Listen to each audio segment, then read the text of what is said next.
Beaucoup de questions avec vous, Françoise de Gois, Elisabeth Lévy. Avant l'invité politique, c'est David Lisnard, le maire LR de Cannes et président aussi de Nouvelle Énergie et de l'Association des maires de France, qui sera l'invité de Jean-Jacques Bourdin dans une petite dizaine de minutes. Avant ça, il y a beaucoup de choses.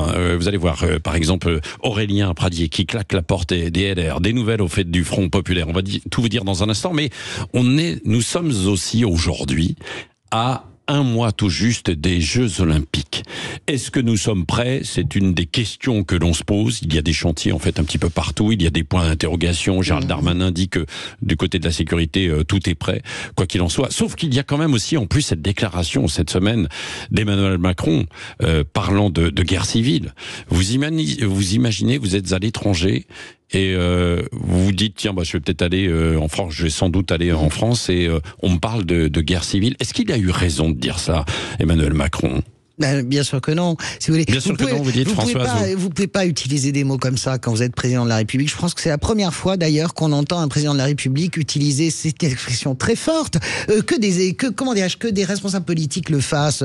Éric Zemmour l'a déjà fait. Et puis de l'autre côté, il y a des mots très durs aussi à gauche sur l'idée de guerre, d'émeutes, etc.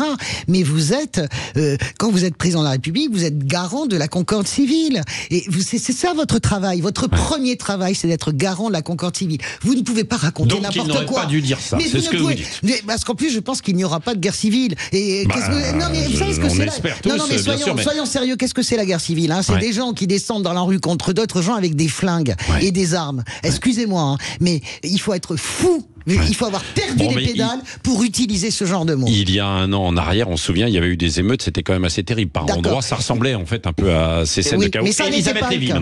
C'est pas le cas. Oui, Elisabeth.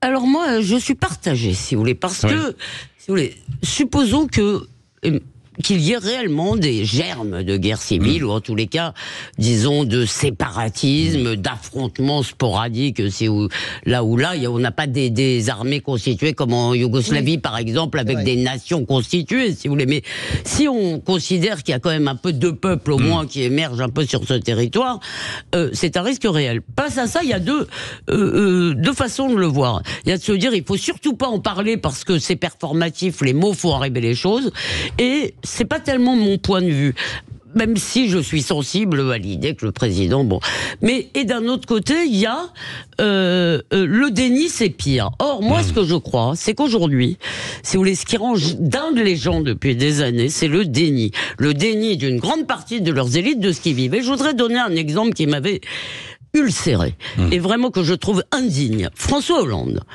si vous voulez, au moment où il déclare aux journalistes du Monde, il y a un risque de partition dans ce pays. Partition, on n'est pas très loin de la guerre civile. Que dit-il à la télé en prenant ses grands airs, comme d'habitude, de « je suis supérieur moralement à vous, bande de ploucs ». Il dit « les territoires perdus, ça n'existe pas, ça n'est jamais que de la discrimination sociale », enfin le baratin habituel de la gauche. Or, je crois vraiment, si vous voulez, que le déni, c'est très grave. Alors donc, je suis partagée. Voilà. Non, mais elle a raison, Elisabeth, sur le déni. Moi, je suis absolument d'accord avec vous. La capacité à faire l'autruche, la capacité à toujours... Moi, ce qui me tue, et d'ailleurs c'est valable à droite comme à gauche, je ne peux plus supporter les mots valises. Vous savez, le vivre ensemble, la gouvernance, le pouvoir d'achat. Les gens parlent pas comme ça dans la vie. Tout à fait pareil. Pouvoir d'achat, si, je crois. Les gens parlent de la vie chère. Enfin, sérieusement, ils parlent de l'inflation. Vous avez raison. Est-ce que dans vos conversations, l'inflation... Mais le vivre ensemble, ça fait rigoler tout le monde parce que ça n'existe pas. Ça fait pas que rigoler. C'est l'immigrationnisme. Je pense que les gens ont envie qu'on leur parle simplement. Donc là-dessus, moi je rejoins Elisabeth sur l'idée que arrêtons avec les grands mots, il faut faire des phrases simples qui touchent directement. Après, j'adore, elle rejoint Elisabeth sur un truc qu'elle a pas dit. Mais mais je suis d'accord. Mais ce que vous voulez dire sur le déni, je suis d'accord avec vous sur le déni, mais quand même la réalité, je le redis, on a une d'où parle-t-on? Vous vous souvenez la phrase de Guy Debord, d'où parle-t-on? Quand on parle de l'Élysée, le situationnisme, quand on parle de l'Élysée, quand on est président de la République, on ne manie pas des mots comme ça n'importe n'importe comment. Bon, c'est bien, je vous demandais de le dire franchement, et vous avez dit franchement ce que vous pensez. Ça, c'est essentiel. Rapidement, il nous reste une petite minute.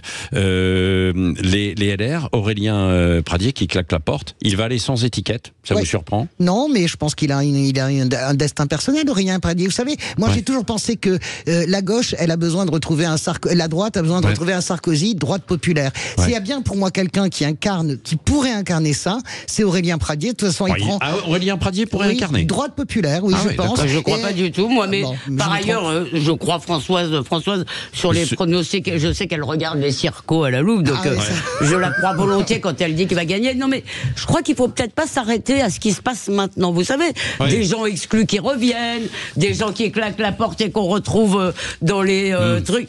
Donc, mais par ailleurs, il va y avoir une clarification. Moi, je crois que c'est très bien. Il y a des gens qui sont très proches, disons, du centre après, des composantes, je sais pas lesquelles. C'est très bien qu'ils y aillent. Moi, je suis pour que les choses soient claires.